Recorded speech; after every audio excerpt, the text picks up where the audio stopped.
Il est un habitué de ce plateau, notre consultant permanent, Monsieur Achille Eke.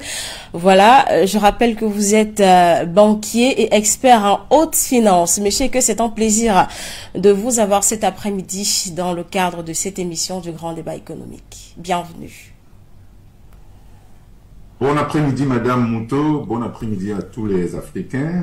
Je suis ravi de faire partie de cette nouvelle édition, n'est-ce pas, du Grand Débat économique, n'est-ce pas, sur notre chaîne préférée. Je suis ravi de pouvoir partager mon opinion par rapport à ces sujets qui sont importants pour le continent africain et pour nos peuples. Merci pour l'invitation. Effectivement, Monsieur Ike, on va entrer dans le vif de ce premier sujet, notamment cette troisième place de l'Afrique au Conseil d'administration du Fonds monétaire international. L'Afrique va obtenir prochainement un troisième siège au Conseil d'administration du Fonds monétaire international. C'est une déclaration de la directrice générale de l'institution financière Kristalina Georgieva. Monsieur Eke, voilà, selon vous, quelle plus-value pour l'Afrique, notamment ce troisième siège au Conseil d'administration du Fonds monétaire international? Vous allez m'excuser parce que je pense pas que ça apporte grand-chose, hein, honnêtement. On en parlait déjà la semaine dernière. Voilà, donc la semaine dernière, je parlais déjà du fait que, évidemment, très probablement, ils voudront nous faire des gestes. Ils voudront nous faire des gestes, des clins d'œil pour essayer de nous appâter à rester dans leurs institutions qui sont fondamentalement mauvaises pour le développement de l'Afrique. Donc, la compétition des BRICS est venue, n'est-ce pas, bousculer un petit peu leur confort.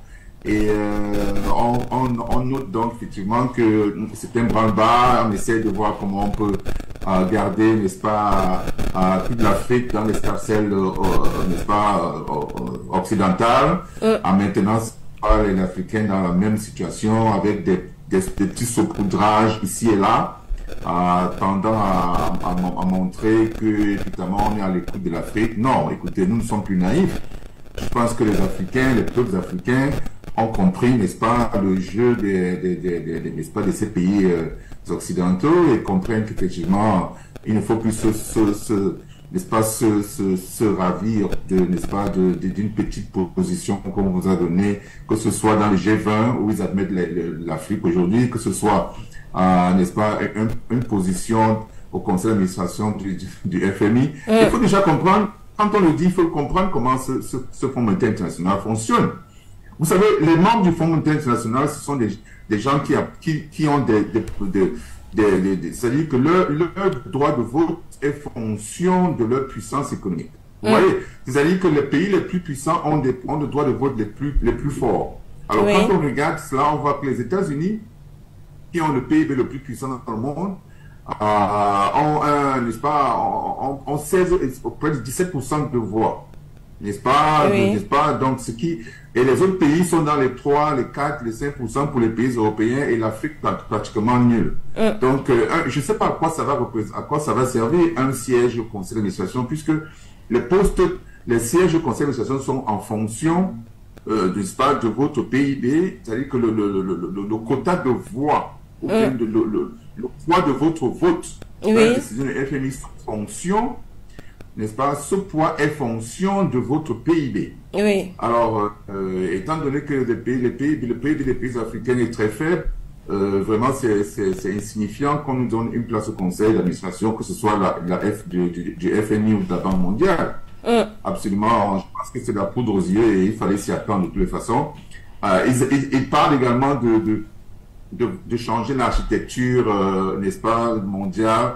Mais ça, c'est des doléances, ça, c'est la critique que le président Ruto, le président Ruto n'est-ce pas, du Kenya avait fait, n'est-ce pas, lors du sommet, le sommet. C'était en France. En France, le 22 et 23 juin dernier. Donc, c'est un petit peu la réponse, n'est-ce pas, qu'ils essaient d'apporter, mais ce n'est pas ce que les Africains veulent. Il faut complètement une nouvelle structure, une nouvelle architecture financière mondiale. Ce ne sont pas des réformes qu'on veut. Le monsieur Ruto a été très clair. Ce ne sont pas des réformes parce que ces réformes, n'est-ce pas, continuent à pérenniser la domination des pays européens, les pays, n'est-ce pas, occidentaux sur tout le monde entier. Et personne n'en veut plus. Voilà. On rappelle qu'à côté du Fonds monétaire international, Monsieur Ike, il y a également la Banque mondiale qui a annoncé la création d'un 3e siège pour les pays africains à son conseil administratif.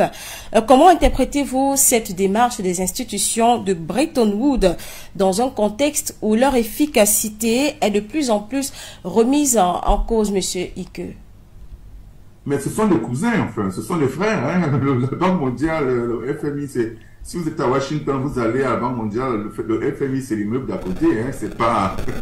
moi, j'y vais régulièrement là-bas, j'ai des amis qui travaillent là-bas. Donc, vraiment, je vous assure, c'est la même maison, il n'y a pas de... Donc, les décisions qu'on prend au FMI et à la Banque mondiale, c'est les mêmes choses, puisqu'ils se réunissent de façon annuelle régulièrement ensemble et prennent des décisions ensemble. Vous voyez que le FMI prend une décision pour accorder un siège à l'Afrique, la Banque mondiale fait de même. Qu'est-ce que ça donne? C'est le même principe de fonctionnement au conseil d'administration. Le Fonds monétaire international a 24 membres. La Banque mondiale en a 25. Et tous sont... le poids des votes des membres du conseil est fonction de leur puissance économique. Donc, véritablement, quand on vous accorde un siège, véritablement, sur 54 pays africains, vous accordez un siège. À quoi ça va servir ce siège-là? Qu'est-ce que ça va changer fondamentalement? C'est ça la question qu'on en doit se poser. Bon, on va voir ce qu'ils vont faire après, n'est-ce pas, ces assises. On va pas,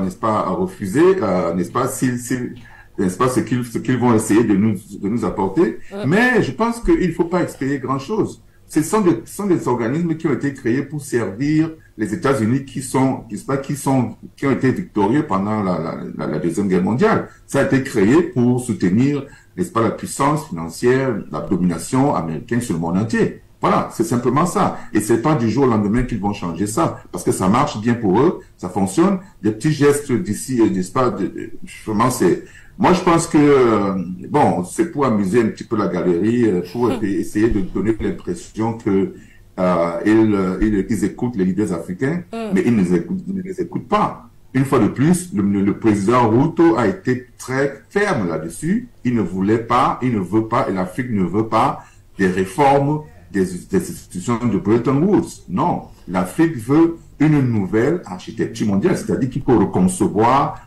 n'est-ce pas, l'architecture, n'est-ce pas, des organisations mondiales, voir comment les membres participent, revoir, n'est-ce pas, la participation de chaque pays, de chaque continent, revoir, n'est-ce pas, toute la situation de ces entreprises-là, n'est-ce pas, de ces multinationales. Il faut revoir tout ça pour que l'Afrique soit représentative et puisse pouvoir, n'est-ce pas, donner un point de vue pertinent et important par rapport à la marche, n'est-ce pas, du monde. Voilà, c'est ça qu'on veut. Ce ne sont pas des mesurettes, ce ne sont pas des saupoudrages qui feront quoi que ce soit par rapport parce que l'Afrique a des grands besoins, n'est-ce pas? On a des grands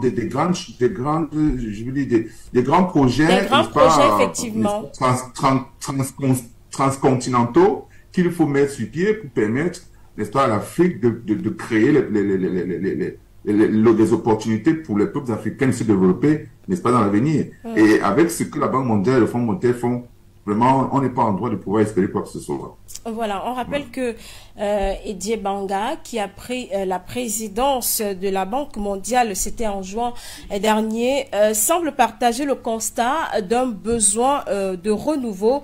Il estime même que quelque chose de dysfonctionnel les empêche d'atteindre suffisamment leur objectif, monsieur, et que c'est fort, ces propos Didier Banga, le président actuel de la Banque mondiale. On l'a même vu lors de sa campagne. On l'a vu se déployer dans plusieurs pays africains, notamment la Côte d'Ivoire, le Kenya, le Zimbabwe. Il avait affirmé soutenir les différents pays africains au sein de cette institution financière. Oui, mais ça fait partie du défilé, n'est-ce pas, des dirigeants européens et américains sur le continent africain pour essayer de nous dissuader, n'est-ce pas, n'est-ce pas, de travailler avec les autres pays du Sud global, notamment les BRICS. juste une façon pour eux de continuer à vouloir nous traiter comme des gamins. Hein. C'est-à-dire qu'on vient vous dire, voilà, écoutez, ces gens-là, ils sont pas sérieux, vous n'êtes pas sûrs d'eux, restez avec nous parce que nous sommes, n'est-ce pas, nous sommes ensemble depuis près de 70 ans, 80 ans, etc. Restez avec nous parce que ce qu'ils proposent, vous n'êtes pas sûrs d'eux, ce sont pas des gens. Bref, ils nous racontent n'est-ce pas, des sornettes. Mais je pense que les peuples africains sont éveillés aujourd'hui. On va pas, quand on regarde la nouvelle marche des Africains, la position des leaders africains aujourd'hui sur la scène internationale, on est fiers d'être africains. On voit aux Nations Unies récemment, lors, n'est-ce pas, de la dernière session des Nations Unies, parce que tous les présidents africains sont allés là-bas se plaindre et décrier, n'est-ce pas, cette façon qu'ont les Occidentaux de traiter les Africains, n'est-ce pas, comme des petits enfants qui n'ont pas de réflexion, qui ne savent pas ce qu'ils veulent, oui, qui ont besoin d'un tuteur pour leur dire ce qui est bon pour eux. Tous ont décrié cela. Et donc, on a l'impression que l'Afrique est en train de se réveiller et ces pays-là sont en train de tout faire pour pour dissuader l'Afrique. Voilà, pour nous maintenir dans le sommeil. Non, l'Afrique, ils peuvent sillonner l'Afrique comme ils veulent, mais les Africains ont compris qu'effectivement, il faut diversifier leur partenariat. Il faut qu'ils se donnent les chances de pouvoir être respectés eux-mêmes, n'est-ce pas, à travers le monde. Parce que si vous ne vous respectez pas, personne au monde ne vous respectera. Donc, il va falloir que les Africains s'unissent, définissent, n'est-ce pas, les enjeux importants pour leur peuple, et puis se mettre d'accord à pouvoir travailler dans ce sens-là. C'est ça. Moi, je continue à penser que ces sommets Afrique, États-Unis, Afrique, France, Afrique, Russie, Afrique, Chine.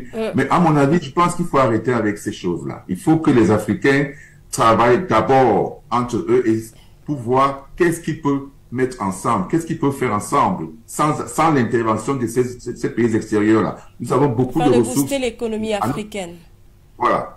Nous avons beaucoup de ressources à notre disposition. Nous n'avons vraiment fondamentalement pas besoin de l'aide de qui que ce soit. Nous pouvons nous organiser nous-mêmes et nous développer sans l'intervention de ces gens. Alors, je pense que c'est ça le travail manuel, le travail, je veux dire, le plus important que les Africains doivent faire. Travailler d'abord ensemble, mettre, n'est-ce pas, en commun leurs forces et voir comment ils peuvent eux-mêmes, n'est-ce pas, planifier leur développement en comptant sur leurs propres ressources et en essayant effectivement de travailler avec plusieurs partenaires qui peuvent les traiter d'égal à égal pour que ce développement qu'ils souhaitent tant puisse se réaliser. Voilà la nouvelle vision des Africains qu'il faut mettre sur pied.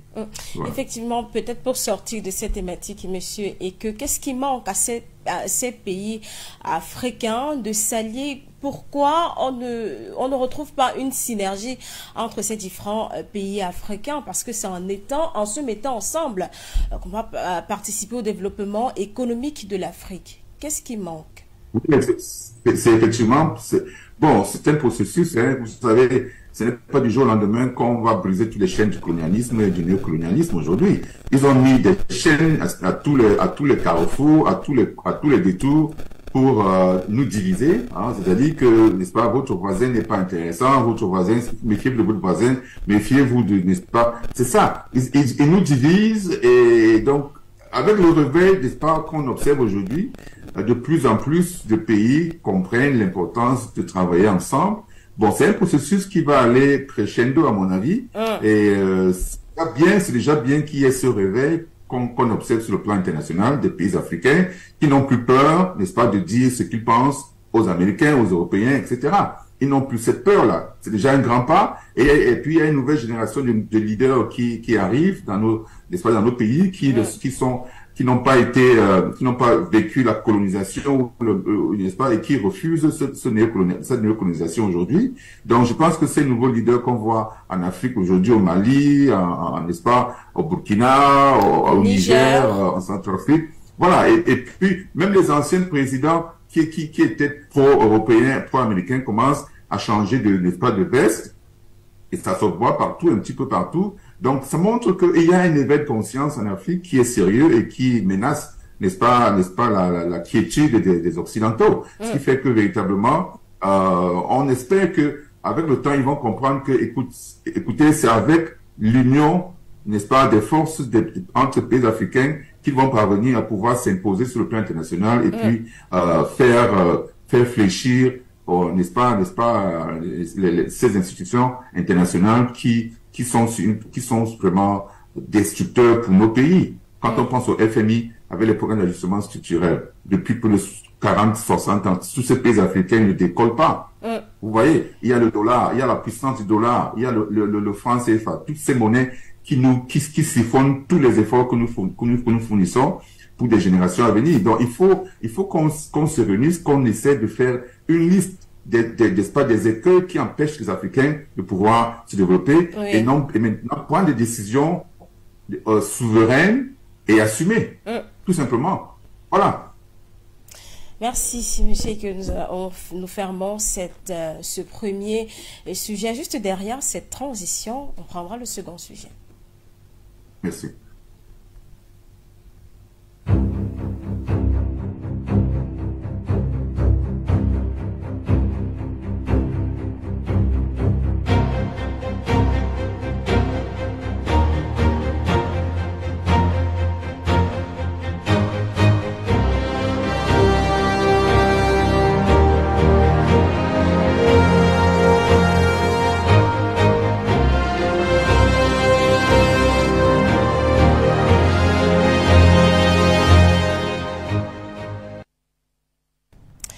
Parlons à présent dans cette émission des évaluations des entreprises cotées en bourse et des entreprises privées. Eh bien, au début des années 80, l'évaluation d'entreprises ne concernait pour l'essentiel que les analystes financiers et les gérants de fonds. Une décennie après, le recentrage du management des grandes entreprises sur les seuls intérêts des actionnaires a conduit à privilégier des indicateurs de création sur la valeur boursière et un raisonnement fondé sur la valeur actuelle des flux de trésorerie. Cette tendance s'est prolongée dans les normes comptables internationales avec au centre de processus d'élaboration des états financiers dans les sociétés cotées. Enfin, dans une économie de plus en plus dématérialisée, l'évaluation du capital immatériel est un enjeu majeur de la valorisation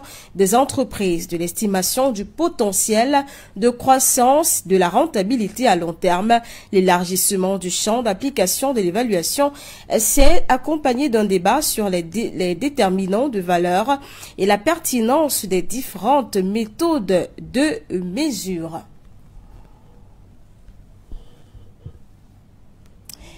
Monsieur, que vous êtes avec nous, on parle à présent d'évaluation des entreprises cotées en bourse ou alors des entreprises publiques pour que nos différents téléspectateurs comprennent bien de quoi est-ce qu'il s'agit. Vous, en tant qu'expert en haute finance, monsieur, à quoi consiste l'évaluation des entreprises? Bien, Martin Mouto, merci infiniment pour cette question. Je pense que c'est un sujet très important parce que quand vous créez une entreprise, l'objectif, c'est de pouvoir fournir de la plus-value à vos clients, n'est-ce pas? Et en retour, recevoir également, n'est-ce pas, de la plus-value en termes, n'est-ce pas, de valeur ajoutée pour votre entreprise également. Donc, c'est du donnant-donnant. Alors, l'évaluation d'entreprise, c'est un exercice technique hautement financier qui consiste à déterminer, n'est-ce pas, la valeur d'une entreprise et en général, je vais parler ici en général d'abord, avant de revenir sur le cas des entreprises cotées en bourse. Alors, il s'agit n'est-ce pas, de trouver, n'est-ce pas, c'est un processus d'estimation de la valeur d'une entreprise, n'est-ce pas, de la valeur d'une entreprise qui est finalement utilisée pour des fins lorsque vous avez, par exemple, dans le cas d'une entreprise privée, pour les cas de transaction, c'est-à-dire lorsque vous vendez une entreprise, lorsqu'il y a une fusion entre deux entreprises, ou alors lors d'une acquisition, ou même pour des cas d'investissement, dans le cas, par exemple, des startups, n'est-ce pas? Dans les cas, il y a également l'évaluation d'entreprise importante dans les cas de litige, c'est-à-dire les cas de divorce. Si vous avez une entreprise, n'est-ce pas, dans une famille, qui a un divorce, il faut évaluer la valeur de cette entreprise pour déterminer, n'est-ce pas, la portion de chaque partenaire n'est-ce pas, dans cette entreprise. La séparation des partenaires d'affaires, n'est-ce pas, dans le cas n'est-ce pas, des joint ventures ou bien des partenariats, dans les cas de disputes entre actionnaires également. Donc, bon, également, ceci est également fait dans le cadre de la fiscalité. Oui. Ceci intéresse plus les entreprises, n'est-ce pas, lorsque un propriétaire d'entreprise décède et qu'il faille, n'est-ce pas, transférer cette entreprise à une tierce personne. Et donc, il faut payer une taxe, n'est-ce pas, de succession par rapport à cette entreprise-là. Et également dans le cas des taxes de dons. Et il y a également un quatrième point qui est la réglementation. Donc, par exemple, d'une offre publique d'achat ou alors d'une prise de contrôle hostile ou d'une privatisation, il faut effectuer donc ce genre de travail technique. Donc, dans le cas des entreprises publiques, il y a un travail qui doit être fait en amont. Et je pense que c'est un sujet on pourra discuter parce que véritablement, il y a un travail préparatoire qui doit être fait, n'est-ce pas, avant que l'entreprise n'arrive en bourse. Effectivement, comment préparer ces différentes entreprises-là à entrer en bourse? Qu'est-ce qui se fait en amont? Voilà, c'est très important. Il y a un certain nombre de choses de planification qu'il faut mettre sur pied, n'est-ce pas, pour que l'entreprise entre en bourse. Vous voyez des entreprises comme Facebook, comme Twitter, qui sont des startups qui ont commencé, n'est-ce pas, comme des petites startups et qui sont devenues des grandes multinationales aujourd'hui. Oui. Il y a un travail de fond qui est fait par des experts. Donc, la première des choses à faire, c'est d'évaluer la faisabilité de l'introduction en bourse, n'est-ce pas, parce que c'est une opération qui consiste à évaluer les avantages et les inconvénients, n'est-ce pas, de la cotation en bourse, ainsi que la capacité de l'entreprise à répondre aux exigences, n'est-ce pas, de la réglementation boursière, parce que c'est très important. Il faut se soumettre à la réglementation boursière. Ensuite, il faut déterminer la structure de l'introduction en bourse. Oui. Alors, est-ce que ce sera ce qu'on appelle un IPO, c'est-à-dire une offre initiale de vente, ou alors ce sera un SPO. Donc, dans un cas comme dans l'autre, il va falloir déterminer, n'est-ce pas, quelle est n'est-ce pas, la méthode appropriée. Et généralement, dans le cas des IPO, il s'agit ici de vendre, n'est-ce pas, des actions, des nouvelles actions qui ont été mises sur le marché à des investisseurs pour la première fois. Parce que comme on entre en bourse, eh bien, c'est la première fois qu'on va mettre, n'est-ce pas, ces actions, les actions de cette entreprise en bourse. Et généralement, ce n'est pas nécessairement un exercice simple parce que on a connu des entreprises qui entrent en bourse avec une action élevée. Quand je pense à Facebook, par exemple, l'action était à $32 l'action et après quelques semaines, eh bien, cette action est descendue à près de $10 avant de remonter plus tard. Donc, ce n'est pas un exercice parfait, mais il faut faire une estimation. Ensuite, il faut déterminer un intermédiaire. Un intermédiaire, c'est quoi? C'est une banque d'investissement qui va travailler donc à pouvoir mettre, n'est-ce pas, à satisfaire, n'est-ce pas, tout ce qui est important pour pouvoir lister votre entreprise en bourse.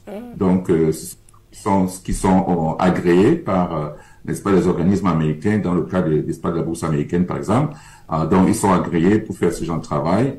Et ensuite, il faut faire un petit peu de marketing, des prospectus, pour donner un certain nombre d'informations aux potentiels investisseurs et notamment n'est-ce pas, à la commission des marchés financiers, n'est-ce pas, dans le pays en question, ou par exemple au cas des États-Unis, c'est la Security and Exchange Commission. Donc, il faut fournir un certain nombre d'informations à ces associations ou à ces organismes-là. Et ensuite, il faut faire une petite campagne marketing, comme j'ai dit tout à l'heure, qui devra donc permettre au public de savoir qu'effectivement, il y a une entreprise qui a l'intention d'aller en bourse. Et voilà la situation de l'entreprise, un certain nombre d'informations qui peuvent aider le public à comprendre l'importance et l'utilité, n'est-ce pas, de cette entreprise d'aller en bourse. Ensuite, fixer le prix de l'action et puis maintenant effectuer l'introduction en bourse. Voilà un petit peu les différentes étapes qu'une nouvelle entreprise qui va aller en bourse doit suivre. Donc, en sus de cela, il va falloir mettre sur pied, n'est-ce pas, une gouvernance d'entreprise solide, n'est-ce pas, c'est-à-dire que l'entreprise doit avoir, n'est-ce pas, des leaders qui sont vraiment qualifiés pour pouvoir gérer cette entreprise, parce que dès que l'entreprise entre en bourse, ça devient une entreprise publique, comme on dit, et ça veut dire que tout le monde a droit de regard sur la gestion de l'entreprise, parce que les résultats de l'entreprise seront publiés de façon, je veux dire, de façon constante, de façon régulière. Ça peut être, n'est-ce pas, de façon chaque 3 mois, chaque 6 mois et chaque année, effectivement. Donc, il va falloir avoir une équipe solide qui va faire un travail sérieux pour continuer à conforter les investisseurs dans leur décision d'investir. Il faut une culture d'entreprise également qui soit solide, et ça c'est important parce que la culture, n'est-ce pas, est décidée à partir, n'est-ce pas, n'est-ce pas, de ses dirigeants. Voilà, donc c'est un petit peu quelques points comme ça qu'on peut citer pour la préparation, n'est-ce pas, d'entrer en bourse pour une entreprise qui veut être publique. Et quand elles sont en bourse, ces entreprises-là, qu'est-ce qu'elles gagnent? Quels sont les intérêts des entreprises d'être cotées en bourse? Voilà, c'est essentiellement l'accès aux capitaux. Hein. C'est parce que quand vous êtes coté en bourse, n'est-ce pas, vous avez accès à tout le monde entier, en fait. Toute personne, quelle que soit la position géographique de cette personne dans le monde, peut acheter vos actions. Vous voyez? Donc, quelqu'un peut être, quand vous entrez en bourse, par exemple, je sais pas, vous êtes en bourse de New York, quelqu'un qui est au Japon, au Cameroun, en Afrique du Sud, quelle que soit la position du monde, peut acheter des actions. Quand on voit des entreprises comme Apple, Facebook, et toutes ces entreprises-là, vous voyez, chacun peut acheter des actions parce que vous avez la possibilité de pouvoir, n'est-ce pas, accéder à ces actions-là. Donc, pour l'entreprise, c'est quelque chose d'important parce que ça permet à l'entreprise de pouvoir se capitaliser et de pouvoir investir de façon sereine, en sachant qu'effectivement, qu'ils ont, n'est-ce pas, un afflux ou un influx, n'est-ce pas, de capitaux qui leur permettront à l'avenir de pouvoir faire des projections, n'est-ce pas, sur 5, 10, 15, 20 ans. Voilà, donc il y a l'accès aux capitaux qui est très important pour toute entreprise. Il y a la visibilité, hein, c'est important, vous êtes en course, vous êtes visible, on parle de vous régulièrement, et donc tous vos résultats sont partagés avec les différents les différents régulateurs qui sont chargés de gérer, n'est-ce pas, toutes les bourses dans le monde. Donc, chaque pays a ses régulateurs, dont les informations par rapport à votre entreprise sont publiées régulièrement. Ça permet également d'améliorer la gouvernance, n'est-ce pas, de votre entreprise, parce que, vous savez, quand une entreprise est mal gérée, ou alors s'il y a du rififi dans l'entreprise, ça va se connaître. Vous voyez, ça va se connaître. Et ça, c'est très dangereux pour les investisseurs. Donc, il faut tout faire pour avoir une gouvernance qui répond, n'est-ce pas, à la norme n'est-ce pas, dans le domaine. Ça permet également pour une entreprise qui va en bourse de diversifier le capital. Vous voyez, donc, vous pouvez avoir plusieurs participations dans le capital. Et ça se fait de façon ouverte, de façon publique. Ça permet donc, n'est-ce pas, de redonner la confiance aux investisseurs. Et donc, c'est tous ces éléments-là qui sont importants pour une entreprise. Parce que, quand on crée une entreprise, eh bien, l'objectif, c'est de servir, n'est-ce pas, le public. Et évidemment, comme je dis en retour, pouvoir, n'est-ce pas, augmenter, n'est-ce pas, sa valeur ajoutée également. Voilà. On va sortir de cette émission, monsieur, et qu'avec cette dernière question, en 10 secondes, combien ça coûte en général ce travail d'expertise? Ben, écoutez, le travail d'expertise, c'est quelque chose de complexe. Et donc, déterminer le coût, n'est-ce pas, d'un travail comme celui-là, ça tient en compte un certain nombre de paramètres, pour lesquels, n'est-ce pas, ceux qui décident, ceux qui font ce genre de travail doivent tenir compte. Alors, quelle est l'imminence, n'est-ce pas, du rapport que vous espérez obtenir, n'est-ce pas, auprès des experts qui font ce travail-là. Oui. L'imminence de ce rapport, également n'est-ce pas, les différents éléments qui composent votre entreprise, dans le cas des entreprises privées, par exemple, quelle est la structuration de votre entreprise, est-ce que vous avez un plan, un business plan, comme on dit? Vous avez des projections financières? Est-ce que vous avez des projections financières? Est-ce que vous avez une équipe solidement mise en place qui est expérimentée, etc. Bon, donc tous ces éléments-là vont participer n'est-ce pas, de la décision de savoir si, de savoir combien de temps ça prendra pour, n'est-ce pas, l'expert, n'est-ce pas, pour faire son travail. Alors, ceci donc permet de dire que on peut, en général, hein, si on doit déterminer, on doit dire, on doit donner une marge ici, ça peut aller entre, je veux dire en dollars, ça peut aller entre $5 000 et $20 000, ça dépend, n'est-ce pas, de chaque entreprise, ça dépend de l'entreprise, ça dépend, n'est-ce pas, de l'industrie dans laquelle l'entreprise se situe. Vous voyez, donc, c'est un nombre d'informations. N'est-ce pas qu'il faut. Voilà, merci, monsieur Eke. C'est la fin de cette, de cette émission. Merci d'avoir participé. Merci également d'avoir apporté des éléments d'éclairage dans ces différentes questions que nos différents téléspectateurs se posent. Monsieur Eke, on aura le plaisir de vous retrouver vendredi dans une